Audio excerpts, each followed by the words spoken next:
ਫਰੀਦਾ ਦੁੱਖ ਸੁੱਖ ਇੱਕ ਘਰ ਤੇ ਦਿਲ ਤੇ ਲਾ ਵਿਕਾਰ।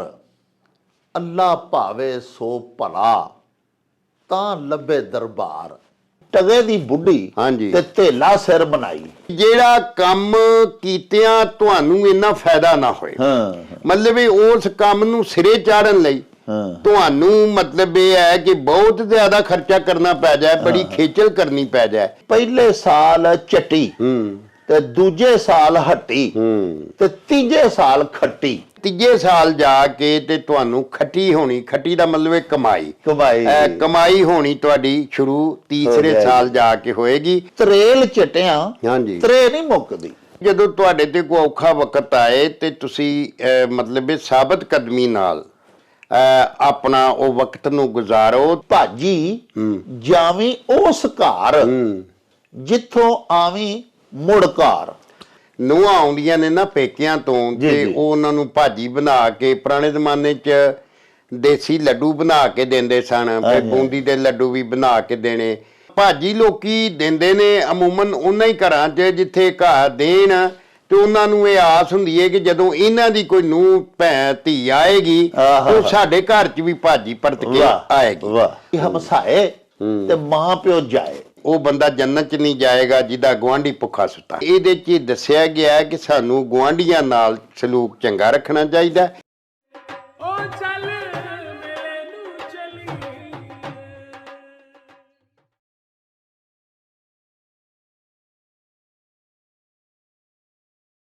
ਬਿਸਮਿल्लाह रहमान रहीम। ਸ਼ੁਰੂ ਖੁਦਾ ਦੇ ਨਾਮੋਂ ਜਿਸ ਦਾ ਜੋੜ ਜਵਾਬ ਨਾ ਕੋਈ, ਜਿਸ ਦੀ ਰਹਿਮਤ ਬਖਸ਼ਿਸ਼ ਵਾਲਾ ਅੰਤ ਹਿਸਾਬ ਨਾ ਕੋਈ। ਦੁਨੀਆ ਭਰ ਵਿੱਚ ਵਸਣ ਵਾਲੇ ਪੰਜਾਬੀਓ ਤੇ ਸਾਡੇ ਪਿਆਰੇ ਵੇਖਣ ਵਾਲਿਓ, ਅਸਲਾਮੁ ਅਲੈਕੁਮ, ਸਤਿ ਸ੍ਰੀ ਅਕਾਲ, ਨਮਸਕਾਰ ਤੇ ਢੇਰ ਢੇਰ ਸਲਾਮਾਂ।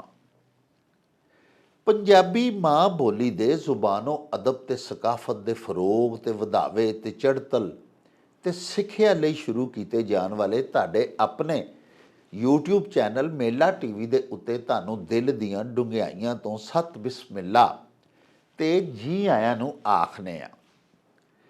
ਸਾਹਿਬੋ, ਸਾਡੀ ਇਹ ਬੇਨਤੀ ਹੈ ਵੀ ਆਪਣੇ ਇਸ ਚੈਨਲ ਨੂੰ ਸਬਸਕ੍ਰਾਈਬ ਕਰ ਲਵੋ, ਨਾਲ ਬਣਿਆ ਹੋਇਆ ਘੰਟੀ ਦਾ ਨਿਸ਼ਾਨ ਜ਼ਰੂਰ ਦਬਾਇਆ ਜੇ, ਤਾਂ ਕਿ ਸਾਡੇ ਸਾਰੇ ਨੋਟੀਫਿਕੇਸ਼ਨਸ ਜਲਦੀ ਤੋਂ ਜਲਦੀ ਤੁਹਾਡੇ ਤਾਈਂ ਅੱਪੜ ਸਕਣ। ਪਿਆਰਿਓ, ਸਾਡੇ ਵਲੌਗਸ ਨੂੰ ਲਾਈਕ ਤੇ ਆਪਸ ਦੇ ਵਿੱਚ ਸ਼ੇਅਰ ਵੀ ਕਰਿਆ ਕਰੋ ਤੇ ਆਪਣੇ ਕਮੈਂਟਸ ਸਾਨੂੰ ਜ਼ਰੂਰ ਭਿਜਵਾਇਆ ਕਰੋ, ਜਿਹੜੇ ਕਿ ਸਾਡੇ ਲਈ ਬੜੀ ਹਲਾਸ਼ੇਰੀ ਦਾ ਮੂਜਬ ਹੁੰਦੇ ਨੇ। ਤੇ ਨਾਲੇ ਪਿਆਰਿਓ, ਅਸੀਂ ਤੁਹਾਡੇ ਕਮੈਂਟਸ ਤੇ ਤੁਹਾਡੀ ਸੁਜੈਸ਼ਨਸ ਦੇ ਚਾਨਣੇ ਆਪਣੀ ਗੱਲਬਾਤ ਨੂੰ ਮਜ਼ੀਦ ਨਿਖਾਰਨ ਤੇ ਸ਼ਿੰਗਾਰਨ ਤੇ ਸਵਾਰਨ ਦਾ ਆਰ ਤੇ ਯਤਨ ਵੀ ਕਰਦੇ ਰਹਿੰਦੇ ਆ। ਪਿਆਰਿਓ, ਸਾਡੇ ਇੱਕ ਬੜੇ ਨਿੱਘੇ ਤੇ ਉੱਘੇ ਤੇ ਬੜੇ ਮਨ ਠਾਰ ਮਿੱਤਰ, ਜਿਨ੍ਹਾਂ ਦਾ ਇਸਮੇ ਗਿਰਾਮੀ ਹੈ ਆਹਸਨ ਹਮੀਦ, ਪੈਨਸਲਵੇਨੀਆ ਦੇ ਵਿੱਚ ਮੁਕੀਮ ਨੇ, ਅਮਰੀਕਾ ਦੀ ਇੱਕ ਰਿਆਸਤ ਹੈ। ਉਹਨਾਂ ਸਾਨੂੰ ਬਾਬਾ ਜੀ ਫਰੀਦੁੱਦੀਨ ਮਸੂਦ ਗੰਜੇ ਸ਼ਕਰ ਰਹਿਮਤੁल्लाह ਤਾਲਾ ਅਲੈਹ ਦਾ ਇੱਕ ਬੜਾ ਹੀ ਪਿਆਰਾ ਸ਼ੇਰ ਭਿਜਵਾਇਆ ਹੈ। ਫਰੀਦਾ ਦੁੱਖ ਸੁੱਖ ਇੱਕ ਘਰ ਤੇ ਦਿਲ ਤੇ ਲਾ ਵਿਕਾਰ। ਅੱਲਾ ਭਾਵੇ ਸੋ ਭਲਾ ਤਾਂ ਲੱਭੇ ਦਰਬਾਰ। ਪਿਆਰਿਓ, ਇਹਦਾ ਤਰਜਮਾ ਹੈ ਵੇ ਕਿ ਬਾਬਾ ਜੀ ਫਰੀਦ ਹਸਬੇ ਰਵਾਇਤ ਜਿਵੇਂ ਆਪਣੇ ਆਪ ਨਾਲ ਖੁਦ ਕਲਾਮੀ ਕਰਦਿਆਂ ਹੋਇਆਂ ਕੋਈ ਗੱਲ ਕਰਦੇ ਨੇ ਬੜੇ ਮਿੱਠੇ ਅੰਦਾਜ਼ ਦੇ ਵਿੱਚ, ਤੇ ਦਰਅਸਲ ਸਬਕ ਸਾਨੂੰ ਦੇਣਾ ਚਾਹੁੰਦੇ ਹੁੰਦੇ ਨੇ। ਇਹਦੇ ਵਿੱਚ ਵੀ ਉਹ ਆਪਣੇ ਆਪ ਨੂੰ ਆਖਦੇ ਨੇ ਵੀ ਫਰੀਦਾ ਦੁੱਖ ਸੁੱਖ ਇੱਕ ਘਰ, ਯਾਨੀ ਦੁੱਖ ਤੈਨੂੰ ਮਿਲ ਜਾਵੇ, ਘਬਰਾਇਆ ਨਾ ਕਰ, ਦੁਖੀ ਨਾ ਹੋਇਆ ਕਰ।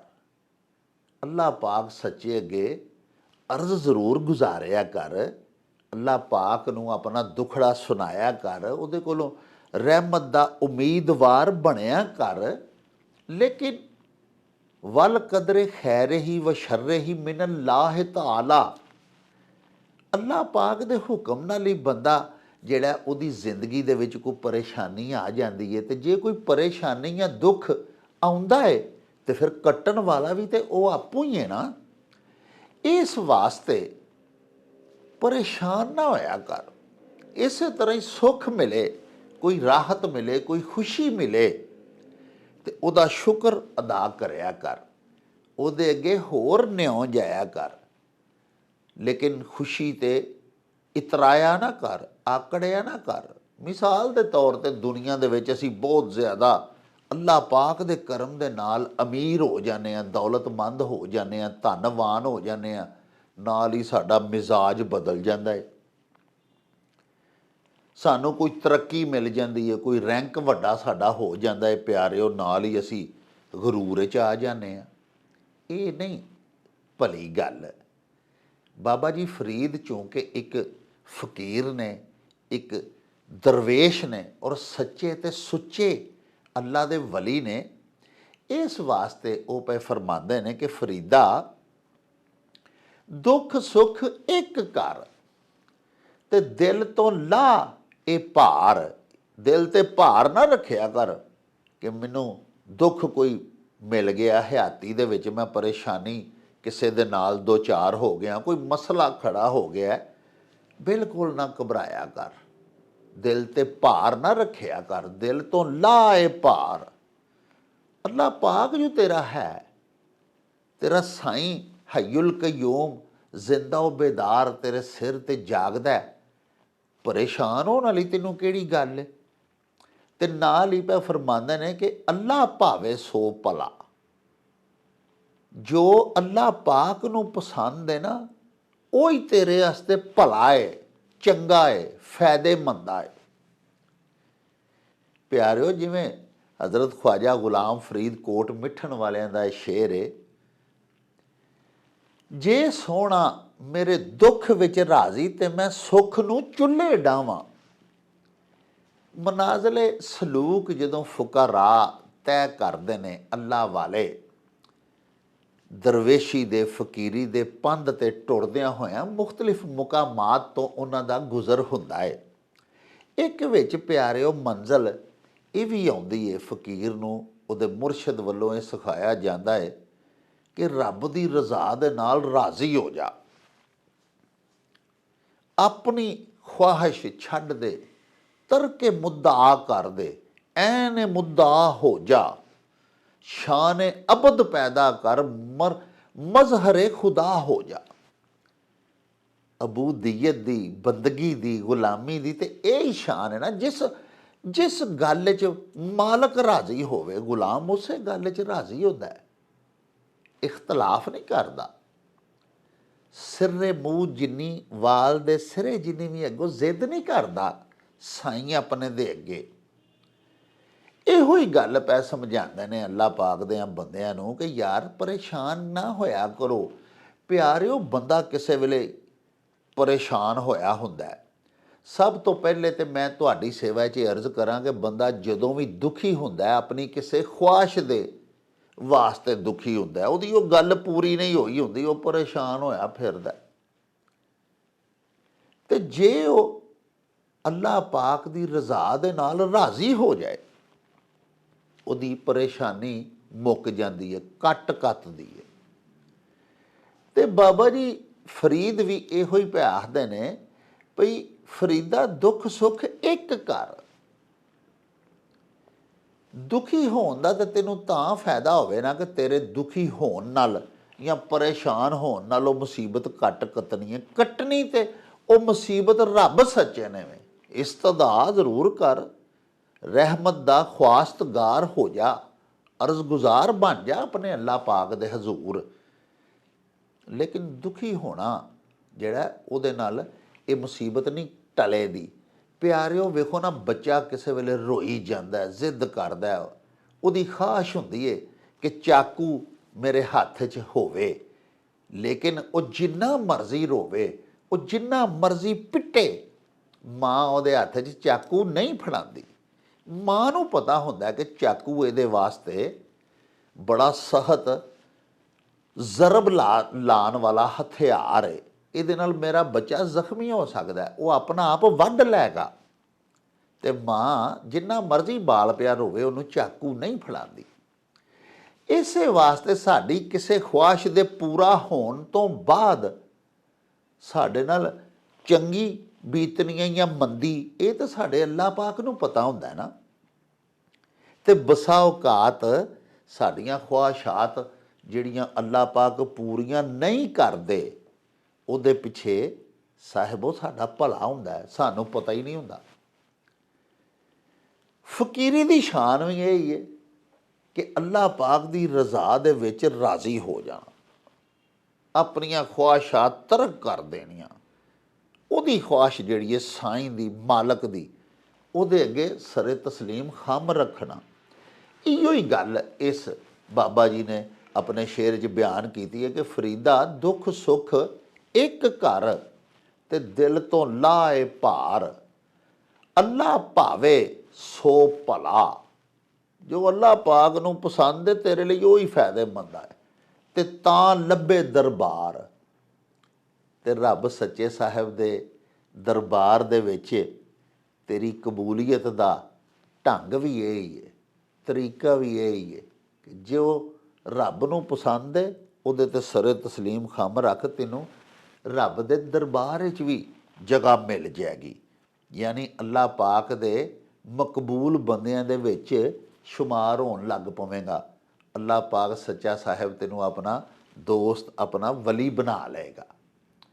ਪਿਆਰਿਓ, ਇਹ ਤੇ ਸਾਡੇ ਮੁਹਤਰਮ ਆਸਨ ਹਮੀਦ ਸਾਹਿਬ ਦਾ ਭਿਜਵਾਇਆ ਹੋਇਆ ਸ਼ਲੋਕ ਸੀ ਬਾਬਾ ਜੀ ਫਰੀਦੁੱਦੀਨ ਗੰਜੇ ਸ਼ੱਕਰ ਦਾ, ਜਿਹੜਾ ਅਸੀਂ ਤੁਹਾਡੀ ਸੇਵਾ ਦੇ ਵਿੱਚ ਬਿਆਨ ਕੀਤਾ।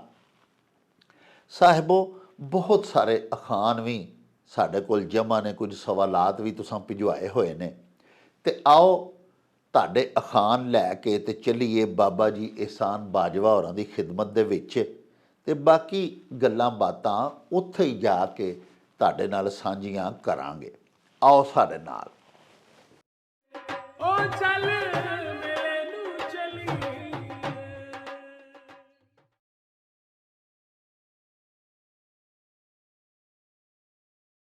अस्सलामुअलैकुम जनाब बाजवा साहब जी। वालेकुम सलाम डॉक्टर साहब, खैरियां हो जी, खैरियां हो जनाब। बड़ी ਤੁਹਾਡੀ ਇਨਾਇਤ, ਬੜੀ ਸ਼ਫਕਤ ਜਨਾਬ।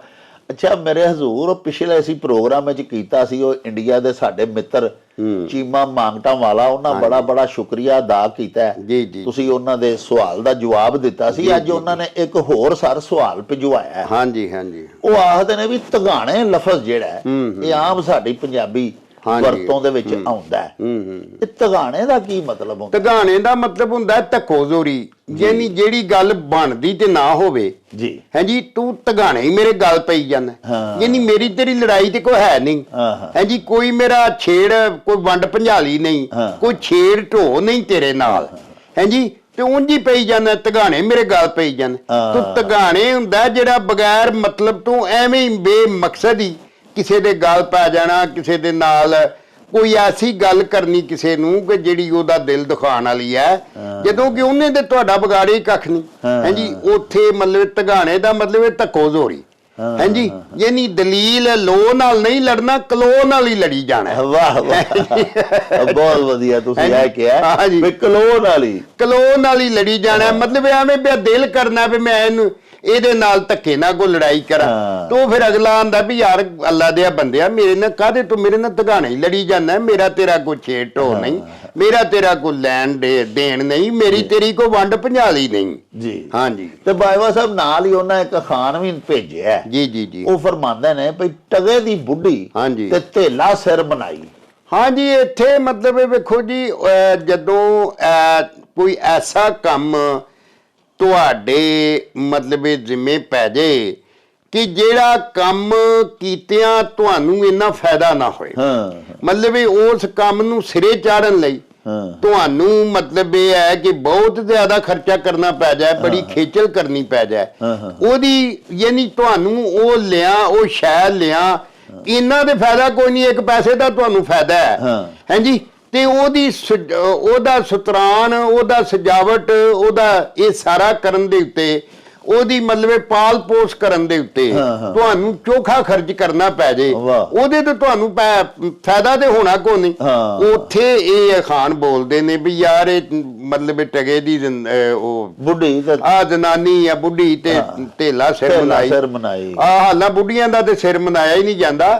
ਹਾਂਜੀ, ਤੇ ਸਿਰ ਮਨਾਈ ਤੋਂ ਮਤਲਬ ਕਿ ਉਹਦੀ ਸਜਾਵਟ, ਉਹਦਾ ਮਤਲਬ ਹੈ ਕਿ ਉਹਦੀ ਬਿਊਟੀਫਿਕੇਸ਼ਨ, ਉਹਦਾ ਵਰਾ ਸੂਈ ਦਾ ਸਮਾਨ, ਉਹਦਾ ਮੇਕਅਪ ਕਰਾਉਣਾ, ਉਹਦਾ ਮੇਕਅਪ, ਵਰਾ ਸੂਈ ਦਾ ਸਮਾਨ, ਮੇਕਅਪ ਦੇ ਸਮਾਨ ਨੂੰ ਪੁਰਾਣੇ ਜ਼ਮਾਨੇ 'ਚ ਵਰਾ ਸੂਈ ਆਖਦੇ ਸੀ। ਵਾਹ ਵਾਹ, ਹਾਂਜੀ ਵਾਹ। ਲੋ ਜੀ ਪਿਆਰਿਓ, ਇੱਕ ਨਵਾਂ ਬਾਜਵਾ ਸਾਹਿਬ ਵੀ ਤੁਹਾਨੂੰ ਦੱਸਿਆ ਹੈ ਕਿ ਮੇਕਅਪ ਜਿਹਨੂੰ ਆਖਿਆ ਜਾਂਦਾ, ਇੰਗਲਿਸ਼ ਦਾ ਲਫ਼ਜ਼ ਹੈ। ਖਵਾਤੀਨ ਆਪਣੇ ਆਪ ਨੂੰ ਬਿਊਟੀਫਾਈ ਕਰਦੀਆਂ ਨੇ ਮੇਕਅਪ ਕਰਕੇ, ਤੇ ਬਾਜਵਾ ਸਾਹਿਬ ਆਂਦੇ ਨੇ ਇਹਦੀ ਪੰਜਾਬੀ ਹੈ ਵਰਾ ਸੂਈ ਦਾ ਸਮਾਨ, ਮੇਕਅਪ ਦਾ ਸਮਾਨ ਆਪਣੀ ਵਰਾ ਸੋਈ ਕਰਨ ਵਾਸਤੇ। ਸੋ ਇਹ ਜਿਹੜਾ ਅਖਾਣ ਹੈ ਟਗੇ ਦੀ ਬੁੱਢੀ ਢੇਲਾ ਸਿਰ ਮਨਾਈ, ਯਾਨੀ ਕੋਈ ਐਸਾ ਕੰਮ ਕਰਨਾ ਕਿ ਜਿਹੜਾ ਮੂਲ ਤੇ ਸਸਤਾ ਸੀ। ਸਗੋਂ ਮਿਸਾਲ ਦੇ ਤੌਰ ਤੇ ਮੈਨੂੰ ਸੋਨਾ ਮਿਲ ਜਾਂਦਾ, ਉਹਦੀ ਮਾਲੀਅਤ ਹੈ ਪਿਆਰਿਓ 1 ਲੱਖ ਰੁਪਇਆ, ਤੇ ਮੈਂ ਉਹਨੂੰ ਹੁਣ ਕਢਾਨਾ ਵਾ, ਉਹਦੀ ਕੋਈ ਮੁੰਦਰੀ ਬਣਵਾਨਾ, ਕੋਈ ਕਾਂਟੇ ਜਾਂ ਕੋਈ ਸ਼ੈ ਐਸੀ ਬਣਵਾਨਾ ਆਪਣੀ ਬੇਗਮ ਵਾਸਤੇ ਕਿ 1 ਲੱਖ ਰੁਪਏ ਦਾ ਸੋਨਾ, ਤੇ ਮੇਰਾ ਉੱਤੇ 2 ਲੱਖ ਉੱਤੇ ਖਰਚਾ ਲੱਗ ਜਾਂਦਾ। ਉੱਥੇ ਫਿਰ ਆਖਦੇ ਨੇ ਵੀ ਟਗੇ ਦੀ ਬੁੱਢੀ ਤੇ ਢੇਲਾ ਸਿਰ ਮਨਾਈ। ਯਾਰ ਇੰਨੇ ਦੀ ਤੇ ਚੀਜ਼ ਨਹੀਂ ਸੀ ਜਿੰਨਾ ਉਹਦੇ ਸ਼ਿੰਗਾਰਨ ਤੇ ਉਹਦੇ ਸੁਥਰਾਨ ਤੇ ਉਹਦੇ ਉੱਤੇ ਖਰਚਾ ਆ ਗਿਆ। ਲੋ ਜਨਾਬ, ਬਾਜਵਾ ਸਾਹਿਬ ਬਠਿੰਡੇ ਤੋਂ, ਇੰਡੀਆ ਤੋਂ ਭਾਈ ਬਖਸ਼ੀਸ਼ ਸਿੰਘ ਹੋਰੀ, ਬੜੇ ਗਿਆਨੀ ਆਦਮੀ ਨੇ, ਸਾਡੇ ਪਰਮਾਨੈਂਟ ਵਿਊਅਰ ਨੇ ਸਾਰੇ। ਉਹਨਾਂ ਜਨਾਬ ਇੱਕ ਅਖਾਣ ਭਜਵਾਇਆ ਜੀ ਜੀ। ਉਹ ਆਖਦੇ ਨੇ ਵੀ ਪਹਿਲੇ ਸਾਲ ਚੱਟੀ ਤੇ ਦੂਜੇ ਸਾਲ ਹੱਟੀ ਤੇ ਤੀਜੇ ਸਾਲ ਖੱਟੀ। ਹਾਂਜੀ ਹਾਂਜੀ, ਇਹ ਜਿਹੜਾ ਵੀ ਨਾ ਕੋਈ ਵੀ ਕਾਰੋਬਾਰ ਜਦੋਂ ਤੁਸੀਂ ਕਰਦੇ ਹੋ ਤੇ ਉਹਦੇ ਸੰਦ ਜਿਹੜੇ ਨੇ ਸਿੱਧੇ ਪੱਧਰੇ ਕਰਨ ਲੱਗਿਆ, ਜਿਸ ਤਰ੍ਹਾਂ ਦੁਕਾਨ ਤੁਸੀਂ ਪਾਓ ਜਾਂ ਹੱਟੀ ਪਾਓ, ਤੇ ਪਹਿਲੇ ਸਾਲ ਜਿਹੜਾ ਨਾ ਤੁਹਾਨੂੰ ਇੱਕ ਤੇ ਤੁਹਾਡੀ ਹੱਟੀ ਦੇ ਬਾਰੇ ਲੋਕਾਂ ਨੂੰ ਜ਼ਿਆਦਾ ਜਾਣ ਪਛਾਣ ਨਹੀਂ ਹੁੰਦੀ, ਤੇ ਲੋਕਾਂ ਦਾ, ਇਤਬਾਰੀ ਲੋਕਾਂ ਦਾ ਜਾਂ ਗੈਰ ਇਤਬਾਰੀਆਂ ਦਾ ਤੁਹਾਨੂੰ ਪਤਾ ਵੀ ਨਹੀਂ ਹੁੰਦਾ ਵੀ ਕਿੰਨੇ ਸੌਦਾ ਧਾਰਾ ਲੈ ਕੇ ਪੈਸੇ ਹੀ ਨਹੀਂ ਦੇਣੇ। ਤੇ ਕੁਝ ਲੋਕ ਉਹ ਹੁੰਦੇ ਨੇ ਜਿਨ੍ਹਾਂ ਦਾ ਟੀਚਾ ਹੀ ਇਹ ਹੁੰਦਾ ਕਿ ਨਵੀਆਂ ਨਵੀਆਂ ਦੁਕਾਨਾਂ ਤੋਂ ਸੌਦੇ ਧਾਰੇ ਲਈ ਜਾਣੇ ਤੇ ਪੈਸੇ ਕਿਸੇ ਨੂੰ ਵੀ ਨਾ ਦੇਣੇ। ਤੋ ਉਹ ਸਾਰੀਆਂ ਗੱਲਾਂ ਜਿਹੜੀਆਂ ਨੇ ਨਾ, ਚੂੰਕਿ ਤਜਰਬਾ ਨਹੀਂ ਹੁੰਦਾ, ਇਸ ਵਾਸਤੇ ਜਦੋਂ ਤੁਸੀਂ ਹੱਟੀ ਪਾਓਗੇ ਤੇ ਪਹਿਲੇ ਸਾਲ ਤੁਹਾਨੂੰ ਉਹਦਾ ਕੋਈ ਜ਼ਿਆਦਾ ਮੁਨਾਫਾ ਹੋਣ ਦਾ ਉਮੀਦ ਨਹੀਂ ਹੁੰਦੀ। ਤੁਸੀਂ ਸਮਝੋ ਚੱਟੀ ਦਾ ਮਤਲਬ ਹੈ ਘਾਟਾ ਪੈ ਜਾਣਾ। ਹਾਂਜੀ, ਚੱਟੀ ਦਾ ਮਤਲਬ ਹੈ ਚੱਟ ਜਾਣ ਵਾਲਾ, ਯਾਨੀ ਉਹਦੇ ਵਿੱਚੋਂ ਘਾਟਾ ਪੈ ਜਾਣਾ। ਤੇ ਦੂਜੇ ਸਾਲ ਨਾ ਤੁਸੀਂ ਥੋੜਾ ਜਿਹਾ ਸਮਝ ਲਓਗੇ ਕਿ ਕਿਹੜਾ ਕਿਹੜਾ ਗਾਹਕ ਚੰਗਾ ਹੈ, ਕਿਹੜਾ ਕਿਹੜਾ ਬੰਦਾ ਇਤਬਾਰੀ ਹੈ, ਔਰ ਕਿਹੜੀਆਂ ਕਿਹੜੀਆਂ ਸ਼ਾਵਾਂ ਜਿਹੜੀਆਂ ਨੇ ਉਹ ਸਹੀ ਵਿਕਦੀਆਂ ਨੇ, ਉਹਨਾਂ 'ਚ ਮੁਨਾਫਾ ਬਿਹਤਰ ਹੁੰਦਾ ਹੈ, ਇਹ ਕਿਹੜੀਆਂ ਕਿਹੜੀਆਂ ਸ਼ਾਵਾਂ ਨੂੰ ਅੱਗੇ ਕਰਕੇ ਰੱਖਣਾ ਹੈ। ਅੱਛਾ, ਇਹ ਸਾਰੀਆਂ ਤੁਸੀਂ ਉਹਦੇ ਟੀਚੇ ਸਮਝ ਜਾਓਗੇ ਤੇ ਉਹ ਤੁਹਾਨੂੰ ਮਤਲਬ ਕਿ ਉਹ ਇੱਕ ਹੱਟੀ ਦੀ ਸ਼ਕਲ ਗਿਣੀ ਜਾਏਗੀ ਕਿ ਚਲੋ ਫਾਇਦਾ ਕੁਝ ਵੀ ਨਾ ਹੋਵੇ ਤੇ ਨੁਕਸਾਨ ਵੀ ਨਾ ਹੋਵੇ ਤੇ ਕੰਮ ਬਰਾਬਰੀ 'ਚ ਰਹਿ ਜਾਏ। ਲੇਕਿਨ ਤੀਜੇ ਸਾਲ ਜਾ ਕੇ ਤੇ ਤੁਹਾਨੂੰ ਖੱਟੀ ਹੋਣੀ, ਖੱਟੀ ਦਾ ਮਤਲਬ ਹੈ ਕਮਾਈ ਹੋਣੀ ਤੁਹਾਡੀ ਸ਼ੁਰੂ ਤੀਸਰੇ ਸਾਲ ਜਾ ਕੇ ਹੋਏਗੀ। ਉਸ ਵੇ ਤੱਕ ਤੁਹਾਡਾ ਵਸਾ, ਤੁਹਾਡਾ ਇਤਬਾਰ ਜਿਹੜਾ ਉਹ ਵੀ ਬਣ ਜਾਏਗਾ ਲੋਕਾਂ ਦੇ ਵਿੱਚ, ਔਰ ਤੁਹਾਨੂੰ ਵੀ ਇਤਬਾਰੀਆਂ ਦਾ ਤੇ ਗੈਰ ਇਤਬਾਰੀਆਂ ਦਾ ਸਾਰਾ ਪਤਾ ਲੱਗ ਜਾਏਗਾ। ਦੂਜਾ, ਤੁਹਾਡੀ ਦੁਕਾਨ ਦੀ ਮਸ਼ਹੂਰੀ ਵੀ ਹੋ ਜਾਏਗੀ ਭਈ ਫਲਾਣਾ ਸੌਦਾ ਫਲਾਣੇ ਥਾਂ ਲੱਭਦਾ। ਵਾਹ ਵਾਹ। ਲੋ ਜੀ ਪਿਆਰੇ ਵੇਖਣ ਵਾਲਿਓ, ਇਹ ਜਿਹੜਾ ਅਖਾਣ ਹੈ ਕਿ ਪਹਿਲੇ ਸਾਲ ਚੱਟੀ, ਦੂਜੇ ਸਾਲ ਹੱਟੀ ਤੇ ਤੀਜੇ ਸਾਲ ਖੱਟੀ, ਇਹਦੇ ਵਿੱਚ ਕਾਰੋਬਾਰ ਕਰਨ ਦਾ ਇੱਕ ਬੜਾ ਹੀ ਸੁਨਹਿਰੀ ਅਸੂਲ ਦੱਸਿਆ ਗਿਆ ਹੈ, ਮੱਤ ਦਿੱਤੀ ਗਈ ਹੈ। ਨਵਾਂ ਕਾਰੋਬਾਰ ਸ਼ੁਰੂ ਕਰਨ ਵਾਲਿਆਂ ਨੂੰ, ਉਹਨਾਂ ਨੂੰ ਸਾਡੇ ਸਿਆਣਿਆਂ, ਸਾਡੇ ਸੂਝਵਾਨਾਂ ਨੇ ਇਸ ਅਖਾਣ ਰਾਹੀਂ ਦੱਸਿਆ ਹੈ ਭਈ ਜਦੋਂ ਤੂੰ ਕੋਈ ਕਾਰੋਬਾਰ ਸ਼ੁਰੂ ਕਰੇਗਾ ਜਾਂ ਕੋਈ ਹੱਟੀ ਪਾਏਗਾ, ਦੁਕਾਨਦਾਰੀ ਸ਼ੁਰੂ ਕਰੇਗਾ, ਤੇ ਬਾਜਵਾ ਸਾਹਿਬ ਜਿਵੇਂ ਨਖੇੜ ਕੇ ਇੱਕ ਇੱਕ ਗੱਲ ਦੱਸੀ ਵੀ ਪਹਿਲੇ ਸਾਲ ਇੱਕ ਤੇ ਤਜਰਬਾ ਤੂੰ ਹਾਸਲ ਕਰੇਗਾ। ਤੂੰ ਪਹਿਲੇ ਤੇ ਕਿਧਰੇ ਦੁਕਾਨਦਾਰੀ ਕੀਤੀ ਨਹੀਂ, ਤਜਰਬਾ 1 ਸਾਲ ਤੈਨੂੰ ਹਾਸਲ ਹੋਏਗਾ ਮਸਾਂ ਇਸ ਦੌਰਾਨੀਏ ਦੇ ਵਿੱਚ। ਉਸ ਤੋਂ ਬਾਅਦ ਤੈਨੂੰ ਗਾਹਕਾਂ ਦੀ ਪਛਾਣ ਹੋਏਗੀ, ਕਿਹੜਾ ਗਾਹਕ ਜਿਹੜਾ ਉਹ ਅੱਛਾ ਪੇ ਮਾਸਟਰ ਹੈ, ਕਿਹੜਾ ਗਾਹਕ ਫਰਾਡੀ ਹੈ, ਸੌਦਾ ਲੈ ਜਾਂਦਾ। ਤੀਜੀ ਗੱਲ ਹੈ ਵੀ ਤੈਨੂੰ ਇਹ ਵੀ ਪਤਾ ਲੱਗੇਗਾ ਕਿ ਸੌਦਾ ਕਿਹੜਾ ਕਿਹੜਾ ਚੰਗਾ ਰਿਹਾ ਹੈ, ਕਿਹੜਾ ਮੈਂ ਪਾਣਾ ਹੈ, ਕਿਹੜਾ ਸੌਦਾ ਮੇਰਾ ਵਿਕਿਆ ਤੇ ਮੈਨੂੰ ਉਲਾਮਾ ਨਹੀਂ ਆਇਆ, ਕਿਹੜੀ ਸ਼ੈ ਮੈਂ ਵੇਚੀ ਹੈ ਤੇ ਮੈਨੂੰ ਪਰਤ ਕੇ ਵਾਪਸ ਆ ਗਈ ਹੈ, ਮੈਨੂੰ ਉਲਾਮਾ ਮਿਲਿਆ। ਤੈਨੂੰ ਆਪ ਵੀ ਅਟਕਲ ਆ ਜਾਂਦੀ ਦੁਕਾਨਦਾਰੀ ਕਰਨ ਦੀ। ਦੂਜੇ ਸਾਲ ਤੇਰੀ ਹੱਟੀ ਜਿਹੜੀ ਹੈ ਨਾ ਉਹ ਦੁਕਾਨਦਾਰੀ ਬਣ ਜਾਏਗੀ। ਹੁਣ ਉਹ ਚੱਟੀ ਜਿਹੜੀ ਪਹਿਲੇ ਸਾਲ ਤੈਨੂੰ ਪੈਂਦੀ ਰਹੀ ਹੈ ਕਮ ਸੇ ਕਮ ਉਹ ਨਾ ਪਵੇਗੀ, ਹੁਣ ਤੇਰੀ ਹੱਟੀ ਬਣ ਜਾਏਗੀ। ਤੇ ਤੀਜੇ ਸਾਲ ਖੱਟੀ ਜਾ ਕੇ ਤੈਨੂੰ ਹੋਏਗੀ, ਕਮਾਈ ਵੀ ਹੋਣ ਲੱਗ ਪਵੇਗੀ। ਦੂਜੇ ਲਫ਼ਜ਼ਾਂ 'ਚ ਕਿਹਾ ਗਿਆ ਵੀ ਕਾਰੋਬਾਰ ਸ਼ੁਰੂ ਕਰਦਿਆਂ ਸਾਰੀ ਬੰਦੇ ਨੂੰ ਇਹ ਉਮੀਦ ਨਹੀਂ ਲਾ ਲੈਣੀ ਚਾਹੀਦੀ ਵੀ ਅੱਜ ਸ਼ਾਮ ਨੂੰ ਮੈਨੂੰ ਬਚਿਆ ਹੀ ਕੱਖ ਨਹੀਂ। ਥੋੜੀ ਦੇਰ ਫਟੀਕ ਪੈਂਦੀ ਹੈ ਤੇ ਉਦੋਂ ਬਾਅਦ ਫਿਰ ਦੁਕਾਨਦਾਰ ਦੀ ਵੀ ਸ਼ੋਹਰਤ ਅੱਛੀ ਬਣ ਜਾਂਦੀ ਹੈ ਵੀ ਉਹਦੇ ਸੌਦੇ ਚੰਗੇ ਹੁੰਦੇ ਨੇ, ਉਹ ਅੱਛੀ ਚੀਜ਼ ਵੇਚਦਾ, ਉਹਨੂੰ ਵੀ ਪਤਾ ਲੱਗ ਜਾਂਦਾ ਕਿਹੜਾ ਕਿਹੜਾ ਬੰਦਾ ਗਾਹਕ ਚੰਗਾ ਹੈ। ਯਾਨੀ ਕੰਮ ਸਿੱਖਦਿਆਂ ਹੀ ਸਿੱਖਿਆ ਹੁੰਦੀ ਹੈ ਤੇ ਫਿਰ ਅੱਲਾਹ ਪਾਕ ਦਾ ਕਰਮ ਹੋ ਜਾਂਦਾ ਹੈ। ਬਾਜਵਾ ਸਾਹਿਬ ਜਲੰਧਰ ਇੰਡੀਆ ਤੋਂ ਸੁਖਵਿੰਦਰ ਸਿੰਘ ਬਾਜਵਾ ਜੀ ਜੀ ਜੀ ਜੀ ਉਹਨਾਂ ਜਨਾਬ ਖਾਨ ਭਜਵਾਇਆ ਵੀ ਤਰੇਲ ਚਟਿਆਂ ਹਾਂਜੀ ਤਰੇ ਨਹੀਂ ਮੁੱਕਦੀ।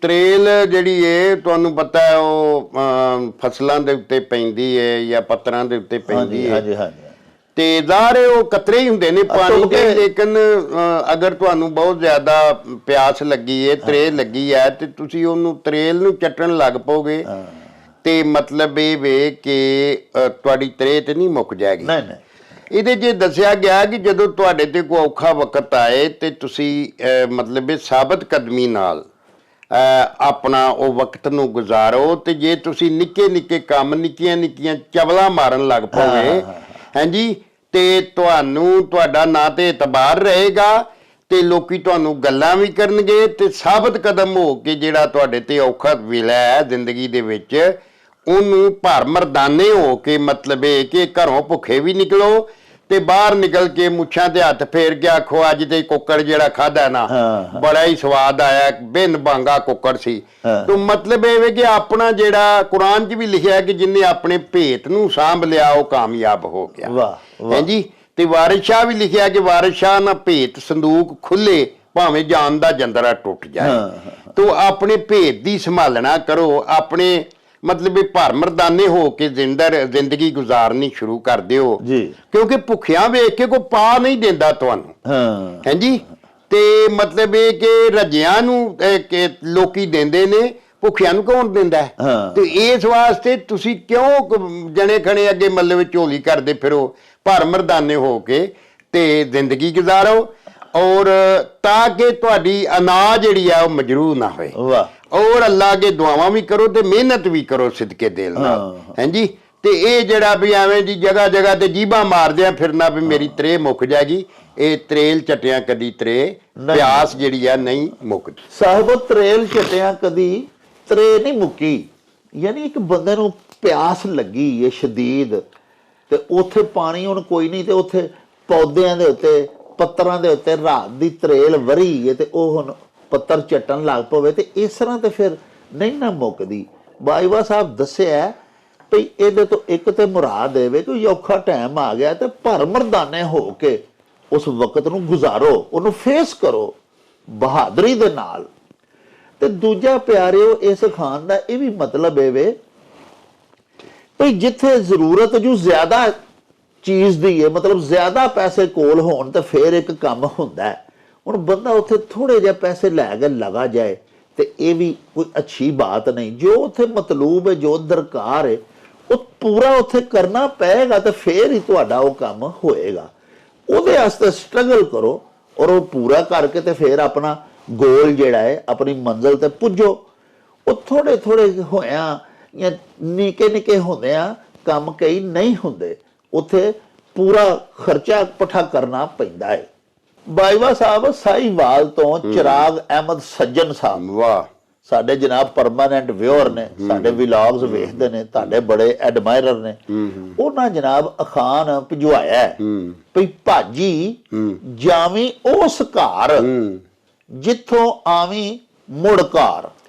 ਹਾਂਜੀ ਇਹਦੇ ਚ ਦੱਸਿਆ ਗਿਆ ਕਿ ਆ ਵੇਖ ਭਾਜੀ ਕੀ ਹੁੰਦੀ ਹੈ ਕਿ ਜਿਹੜੀ ਆ ਸਾਡੀਆਂ ਨੂੰਹਾਂ ਧੀਆਂ ਜਦੋਂ ਨੂੰਹਾਂ ਆਉਂਦੀਆਂ ਨੇ ਨਾ ਪੇਕਿਆਂ ਤੋਂ ਤੇ ਉਹ ਉਹਨਾਂ ਨੂੰ ਭਾਜੀ ਬਣਾ ਕੇ, ਪੁਰਾਣੇ ਜ਼ਮਾਨੇ 'ਚ ਦੇਸੀ ਲੱਡੂ ਬਣਾ ਕੇ ਦਿੰਦੇ ਸਨ, ਫਿਰ ਬੂੰਦੀ ਦੇ ਲੱਡੂ ਵੀ ਬਣਾ ਕੇ ਦੇਣੇ ਕਿ ਧੀ ਨੂੰ ਟੋਰਨ ਲੱਗਿਆ ਨਾਲ 10-20 ਕਿਲੋ ਮਾਣਵੀਂ ਭਾਜੀ ਦੇ ਛੜਨੀ।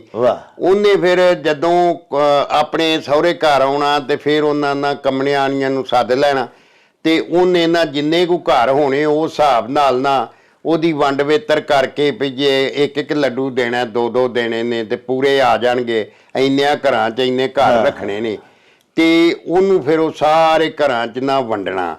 ਲੇਕਿਨ ਭਾਜੀ ਲੋਕੀ ਦਿੰਦੇ ਨੇ ਅਮੂਮਨ ਉਹਨਾਂ ਹੀ ਘਰਾਂ 'ਚ ਜਿੱਥੇ ਘਰ ਦੇਣ ਤੇ ਉਹਨਾਂ ਨੂੰ ਇਹ ਆਸ ਹੁੰਦੀ ਹੈ ਕਿ ਜਦੋਂ ਇਹਨਾਂ ਦੀ ਕੋਈ ਨੂੰਹ ਧੀ ਆਏਗੀ ਉਹ ਸਾਡੇ ਘਰ 'ਚ ਵੀ ਭਾਜੀ ਪਰਤ ਕੇ ਆਏਗੀ। ਉਹ ਫਿਰ ਇਸ ਤਰ੍ਹਾਂ ਮਤਲਬ ਭਾਜੀ ਜਿਹੜੀਆਂ ਦੇਣ ਵਾਲੀਆਂ ਬੀਬੀਆਂ ਹੁੰਦੀਆਂ ਨੇ ਉਹਨਾਂ ਨੂੰ ਵੀ ਕੋਈ ਆਟਾ ਸ਼ਾਟਾ ਥੋੜਾ ਜਿਹਾ ਪਾ ਕੇ ਦਿੰਦੀਆਂ ਨੇ ਬੀਬੀਆਂ, ਉਹਨਾਂ ਦਾ ਆਟਾ ਵੀ ਬਣ ਜਾਂਦਾ ਡੰਗ ਦਾ। ਇਹ ਅੱਜ ਵੀ ਪਿੰਡਾਂ ਦੇ ਵਿੱਚ ਵੀ ਰਸਮ ਜਿਹੜੀ ਆ ਚੱਲਦੀ ਹੈ। ਲੇਕਿਨ ਇਹ ਵੇ ਕਿ ਤੁਸੀਂ ਮਤਲਬ ਜਦੋਂ ਬੰਦਾ ਕੋਈ ਵੀ ਕਿਸੇ ਨਾਲ ਕੋਈ ਚੰਗਾ ਕੰਮ ਕਰਦਾ ਤਾਂ ਉਹ ਆਸ ਲਾਂਦਾ ਕਿ ਇਹ ਬੰਦਾ ਮੇਰੇ ਨਾਲ ਵੀ ਭਲਾਈ ਕਰੇਗਾ। ਹਾਂਜੀ, ਤੇ ਮਤਲਬ ਇਹ ਕਿ ਇਹ ਚੰਗਾ ਕਿਸੇ ਨਾਲ ਵੀ ਚੰਗਿਆਈ ਕਰਨ ਵੇਲੇ ਬੰਦੇ ਦੀ ਸੋਚ ਹੁੰਦੀ ਹੈ ਕਿ ਇਹ ਮੇਰੇ ਨਾਲ ਵੀ ਭਲਾਈ ਕਰੇਗਾ ਔਰ ਉਹਨੂੰ ਕਰਨੀ ਵੀ ਚਾਹੀਦੀ ਹੈ। ਹਾਂਜੀ, ਤੋ ਇਹ ਇਸੇ ਵਾਸਤੇ ਕਿ ਭਾਜੀ ਜਿਹੜੀ ਹੈ ਇਹ ਜਿਹੜੇ ਘਰ ਜਾਏਗੀ ਨਾ ਉੱਥੋਂ ਮੁੜ ਕੇ ਵੀ ਆਏ। ਮੁੜ ਕੇ ਆਉਣ ਦਾ ਮਤਲਬ ਇਹ ਉਹਨਾਂ ਦੇ ਘਰ ਜਦੋਂ ਭਾਜੀ ਆਏ ਤੇ ਉਹ ਵੀ ਸਾਡੇ ਘਰ ਕਰ ਲੈਣਗੇ। ਹਾਂਜੀ ਪਿਆਰੇ, ਭਾਜੀ ਜਾਵੀਂ ਉਸ ਘਰ ਜਿੱਥੋਂ ਆਵੀਂ ਮੁੜ ਘਰ, ਯਾਨੀ ਮੁਖਤਸਰਨ ਇਹਦਾ ਇਹ ਹੀ ਬਾਜਵਾ ਸਾਹਿਬ ਨੇ ਬੜਾ ਖਿਲਾਰਵਾਂ ਇਹਦਾ ਤੁਹਾਨੂੰ ਤਰਜਮਾ ਦੱਸਿਆ ਵੀ ਨੇਕੀ ਉਸੇ ਨਾਲ ਹੀ ਕਰਨੀ ਚਾਹੀਦੀ ਹੈ ਜਿਹੜਾ ਚਲੋ ਤੁਹਾਡੇ ਤੇ ਕੱਲ ਨੂੰ ਨੇਕੀ ਪਰਤਾ ਕੇ ਭਾਵੇਂ ਨਾ ਕਰੇ ਲੇਕਿਨ ਤੁਹਾਡਾ ਅਹਿਸਾਨ ਤੇ ਕਮ ਸੇ ਕਮ ਯਾਦ ਰੱਖੇ ਨਾ। ਕਿਸੇ ਨਾਲ ਭਲਾ ਕਰਨ ਲੱਗਿਆ ਇਸ ਚੀਜ਼ ਦਾ ਨਤਾਰਾ ਜ਼ਰੂਰ ਕਰ ਲੈਣਾ ਚਾਹੀਦਾ ਕਿ ਮੈਂ ਨੇਕੀ ਕਰਨ ਕਿਹਦੇ ਨਾਲ ਡਿਆਂ ਵਾਂ।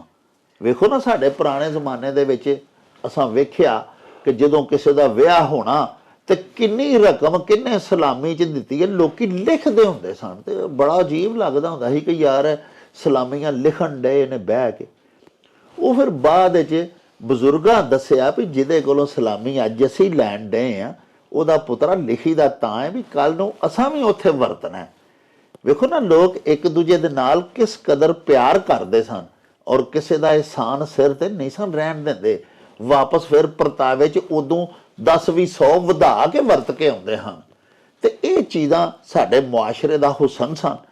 ਉਸੇ ਗੱਲ ਬਾਰੇ ਇਸ ਅਖਾਨ ਵਿੱਚ ਸਾਡੀ ਗੌ ਕਰਵਾਇਆ ਗਿਆ ਹੈ।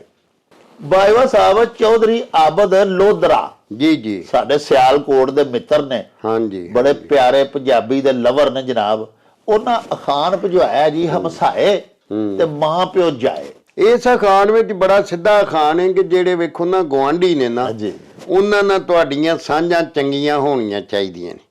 ਬੰਦੇ ਦੇ ਕੋਈ ਔਖਾ ਵੇਲਾ ਭਾਰਾ ਵੇਲਾ ਆ ਜਾਂਦਾ ਹੈ, ਅਚਨ ਚੇਤੀ ਕੋਈ ਜੀ ਬਿਮਾਰ ਹੋ ਜਾਂਦਾ ਹੈ, ਕੋਈ ਘਰ ਵਾਲਾ ਘਰ ਨਹੀਂ ਹੁੰਦਾ, ਮਗਰੋਂ ਕੋਈ ਉਹਨਾਂ ਦਾ ਮੁੰਡਾ ਹੋਏਗਾ ਸੱਜੇ ਖੱਬੇ ਗੁਆਂਢੀਆਂ ਦਾ ਤੇ ਉਹ ਉਹਨੂੰ ਲੈ ਜਾਏਗਾ। ਕੋਈ ਮੁਸ਼ਕਲ ਬਣ ਗਈ ਹੈ ਕਿਤੇ, ਕੋਈ ਮਤਲਬ ਕੋਈ ਚੋਰ ਆ ਗਏ ਨੇ ਹਾਂਜੀ ਤੇ ਤੁਹਾਨੂੰ ਕੋਈ ਬੜਕੀ ਪੈ ਗਈ ਹੈ ਤੇ ਉਹ ਅਗਰ ਗੁਆਂਢੀਆਂ ਨਾਲ ਤੁਹਾਡੇ ਤਲਕ ਠੀਕ ਹੋਣਗੇ ਤੇ ਉਹ ਔਖੇ ਵੇਲੇ ਉਹ ਵੀ ਦੂਰੋਂ ਜਦੋਂ ਆਵਾਜ਼ ਹੀ ਮਾਰਨਗੇ ਮੈਂ ਰਲਿਆ ਹੂੰ ਤਗੜਾ ਹੋ ਤੇ ਇੰਨੇ ਨਾਲ ਹੀ ਚੋਰ ਜਿਹੜੇ ਨੇ ਪੈਰਾਂ ਤੋਂ ਚਲੇ ਜਾਣਗੇ ਵੀ ਯਾਰ ਇਹਦੇ ਤੇ ਮਗਰ ਹੋਰ ਵੀ ਆਉਣ ਲੱਗੇ ਨੇ। ਤੇ ਇਸ ਵਾਸਤੇ ਇਹ ਗੁਆਂਢੀ ਜਿਹੜੇ ਨੇ ਨਾ ਗੁਆਂਢੀਆਂ ਦਾ ਖਾਸ ਖਿਆਲ ਰੱਖਣਾ ਇਸਲਾਮ 'ਚ ਵੀ ਸਾਨੂੰ ਬੜਾ ਹੁਕਮ ਮਿਲਿਆ ਨਬੀ ਪਾਕ ਵੱਲੋਂ ਵੀ ਉਹ ਬੰਦਾ ਜੰਨਤ 'ਚ ਨਹੀਂ ਜਾਏਗਾ ਜਿਹਦਾ ਗੁਆਂਢੀ ਭੁੱਖਾ ਸੁੱਤਾ। ਤੇ ਲੋਕਾਂ ਪੁੱਛਿਆ ਸਹਾਬਾ ਨੇ ਵੀ ਯਾ ਰਸੂਲ ਅੱਲਾ ਕਿਹੜੇ ਪਾਸੇ ਦੇ ਗੁਆਂਢੀ ਦੀ ਗੱਲ ਏ, ਇਸ ਪਾਸੇ ਵੀ ਹੋ ਸਕਦਾ ਇੱਧਰ ਵੀ। ਉਹਨਾਂ ਆਖਿਆ 4 ਚਫੇਰੇ 40 ਘਰ ਹੈ, ਉਹਨਾਂ ਤੋਂ ਤੁਸੀਂ ਪੁੱਛ ਕੇ ਸੌਣਾ ਹੈ ਵੀ ਤੁਸੀਂ ਰੋਟੀ ਖਾਧੀ ਏ, ਕੋਈ ਤੁਹਾਨੂੰ ਪ੍ਰੋਬਲਮ ਤੇ ਨਹੀਂ, ਕੋਈ ਮਸਲਾ ਮੈਂ ਤੇ ਨਹੀਂ, ਕੋਈ ਐਸਾ ਤੁਹਾਡਾ ਮਸਲਾ ਜਿਹਨੂੰ ਮੈਂ ਹੱਲ ਕਰ ਸਕਦਾ ਹਾਂ। ਤੇ ਇਹ ਜਿਹੜਾ ਨਾ ਮਤਲਬ ਇਹਦੇ 'ਚ ਦੱਸਿਆ ਗਿਆ ਕਿ ਸਾਨੂੰ ਗੁਆਂਢੀਆਂ ਨਾਲ ਸਲੂਕ ਚੰਗਾ ਰੱਖਣਾ ਚਾਹੀਦਾ। ਇਸ ਤਰ੍ਹਾਂ ਹੀ ਮੁਲਕਾਂ ਨੂੰ ਵੀ ਆਪਣੇ ਗੁਆਂਢੀ ਮੁਲਕਾਂ ਦੇ ਨਾਲ ਮਤਲਬ ਚੰਗੀਆਂ ਸਾਂਝਾਂ ਰੱਖਣੀਆਂ ਚਾਹੀਦੀਆਂ ਨੇ, ਲੈਣ ਦੇਣ ਕਰਨਾ ਚਾਹੀਦਾ। ਮਸਲਨ ਕਈ ਚੀਜ਼ਾਂ ਇੰਡੀਆ 'ਚ ਸਸਤੀਆਂ ਨੇ ਤੇ ਸਾਨੂੰ ਉੱਥੋਂ ਲੈ ਲੈਣੀਆਂ ਚਾਹੀਦੀਆਂ ਨੇ, ਬਜਾਏ ਇਸ ਦੇ ਕਿ ਅਸੀਂ ਇੱਕ ਦੂਜੇ ਨਾਲ ਦੁਸ਼ਮਣੀ ਦਾ ਕਾਨਾ ਟੁੰਗ ਕੇ ਉਹ ਚੀਜ਼ ਅਗਰ ਅਮਰੀਕਾ ਤੋਂ ਮੰਗਵਾਵਾਂਗੇ ਜਾਂ ਦੂਰੋਂ ਤੇ ਉਹਦੇ ਤੁਹਾਨੂੰ ਸ਼ਿਪਮੈਂਟ ਦੇ ਚਾਰजेस ਵੀ ਬੜੇ ਪੈਣਗੇ ਔਰ ਉਹਦਾ ਹੋ ਸਕਦਾ ਉਹ ਮਿਆਰ ਵੀ ਨਾ ਹੋਏ, ਹਾਂਜੀ। ਕਿਉਂਕਿ ਇਹਦੇ ਨਾਲ ਧਰਤੀ ਲੱਗਦੀ ਹੈ, ਧਰਤੀਆਂ ਵੀ ਇੱਕੋ ਜਿਹੀਆਂ ਨੇ, ਇੱਥੋਂ ਦੇ ਗੰਢਿਆਂ ਦੇ ਵੀ ਉਹ ਤਸਵੀਰ ਹੈ ਜਿਹੜੀ ਉੱਥੋਂ ਦੇ ਉੱਥੋਂ ਦੀ ਹੈ। ਹਾਂਜੀ, ਉੱਥੋਂ ਦੀ ਗੋਭੀ ਵੀ ਇੰਜ ਹੈ, ਟਮਾਟਰ ਵੀ। ਤੋ ਇਹ ਮਤਲਬ ਹੈ ਸਾਨੂੰ ਇੱਕ ਦੂਜੇ ਦੇ ਨਾਲ ਮਿਲ ਵਰਤਨ, ਇਸ ਤਰ੍ਹਾਂ ਹੀ ਉਹਨਾਂ ਨੂੰ ਵੀ ਸਾਡੀਆਂ ਚੀਜ਼ਾਂ ਲੈਣੀਆਂ ਚਾਹੀਦੀਆਂ ਨੇ। ਨੇੜੇ ਭਾਈਵਾ ਤੋਂ ਸਾਹਿਬ ਨੇੜੇ। ਤੁਸੀਂ ਵੇਖੋ ਨਾ, ਮਤਲਬ ਪ੍ਰਸਤ ਨਹੀਂ ਹੋਣਾ ਚਾਹੀਦਾ। ਹਾਂਜੀ, ਹਾਂਜੀ। ਹੁਣ ਸਾਡੇ ਬਿਲਕੁਲ ਗੁਆਂਢ ਹੈ, ਸਾਡੇ ਬਾਰਡਰ ਸਾਂਝੇ ਨੇ ਭਾਰਤ ਦੇ। ਜੀ। ਸਾਨੂੰ ਜਦੋਂ ਵੇਖ ਲਓ ਭੁੱਖ ਪੈਂਦੀ ਹੈ ਜੀ। ਤੇ ਸਾਡੇ ਹੁਕਮਰਾਨ ਗੰਢੇ ਮੰਗਾਉਂਦੇ ਨਹੀਂ, ਟਰੱਕਾਂ ਦੇ ਟਰੱਕ ਇੰਡੀਆ ਤੋਂ। ਹਾਂਜੀ। ਯਾਨੀ ਜਦੋਂ ਭੁੱਖ ਲੱਗੀ ਤੇ ਗੰਢਾ ਮੰਗਾ ਲਿਆ ਤੇ ਮਗਰੋਂ ਅੱਖਾਂ ਪਈਆਂ ਵਹਾਣ। ਹਾਂ, ਨਹੀਂ ਇਹ ਕੋ ਕੰਮ। ਏਡੀ ਵੱਡੀ ਮਾਰਕੀਟ ਹੈ ਸਾਡੇ ਹਾਂਜੀ, ਗੁਆਂਢ, ਸਵਾ ਅਰਬ ਦਾ ਮੁਲਕ ਹੈ। ਜੀ। ਸਾਡੀਆਂ ਚੀਜ਼ਾਂ ਉੱਥੇ ਵਿਕਣ। ਨਹੀਂ, ਸਾਨੂੰ ਆਪਸ ਚ ਮਤਲਬ ਹੈ ਕਿ ਇੱਕ ਦੂਜੇ ਨਾਲ ਅੱਛੀ ਤਰ੍ਹਾਂ ਰਹਿਣਾ ਇਹ ਚਾਹੀਦਾ। ਕਰਨਾ ਚਾਹੀਦਾ। ਉਹਨਾਂ ਨੂੰ ਸਾਡੇ ਕੋਲ ਚੀਜ਼ਾਂ ਜਿਹੜੀਆਂ ਸਾਡੇ ਕੋਲ, ਮਤਲਬ ਸਾਡਾ ਲੂਣ ਹੈ ਤੇ ਇਹ ਉੱਥੇ ਇੰਡੀਆ 'ਚ ਲੂਣ ਬੜਾ ਮਹਿੰਗਾ ਹੈ ਔਰ ਚੰਗਾ ਵੀ ਨਹੀਂ ਮਿਲਦਾ। ਸਾਡਾ ਜਿਹੜਾ ਇਹ ਪਿੰਕ ਸਾਲਟ ਹੈ, ਇਹ ਦੁਨੀਆ 'ਚ ਮਸ਼ਹੂਰ ਹੈ। ਇਹ ਮਾਦਰੀ ਨਮਕ ਹੈ ਜੀ, ਉਹ ਤੇ ਸਮੁੰਦਰੀ ਨਮਕ ਇਸਤੇਮਾਲ ਔਰ ਇਹਦੀ ਅਸੀਂ ਅਗਰ ਪ੍ਰੋਪਰ ਜਿਹੜੀ ਹੈ ਇਹਦੀ ਐਕਸਪੋਰਟੇਸ਼ਨ ਜਾਂ ਇਹਨੂੰ ਬਾਹਰ ਘੱਲਣ ਦੇ ਪ੍ਰੋਪਰ, ਕਿਉਂਕਿ ਇੱਥੇ ਤੁਹਾਨੂੰ ਪਤਾ ਹੈ ਵੀ ਹਰ ਸ਼ੈ ਕਰਪਸ਼ਨ ਦੀ ਘੋੜੀ ਤੇ ਚੜੀ ਹੈ।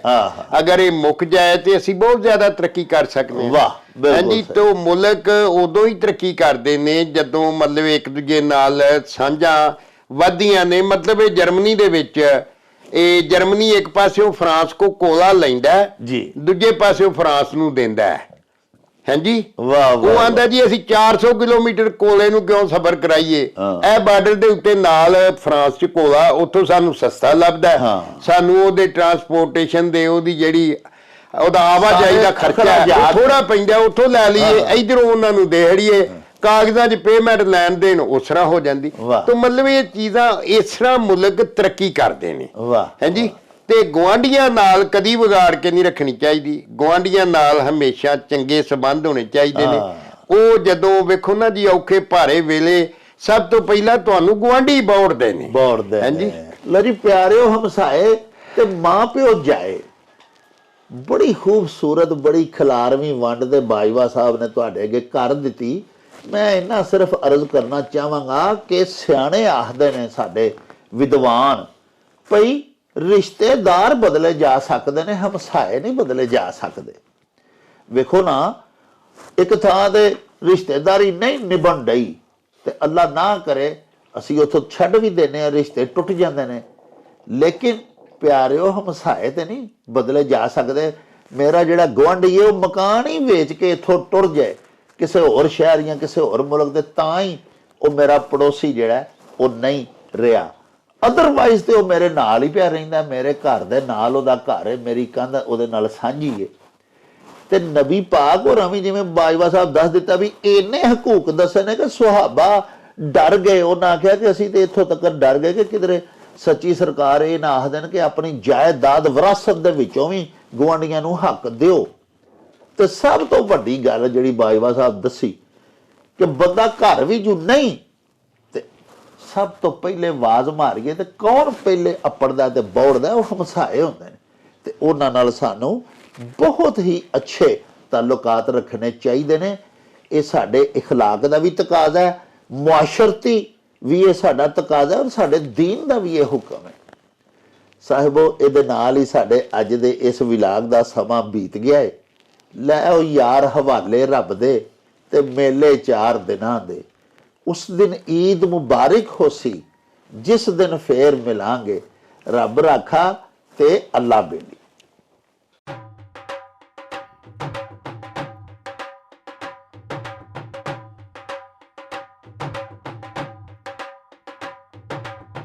ਰੌਣਕ ਹੋ ਜਾਊ ਛੱਟ ਵੇ, ਚੱਲ ਮੇਲੇ ਨੂੰ ਚਲੀਏ।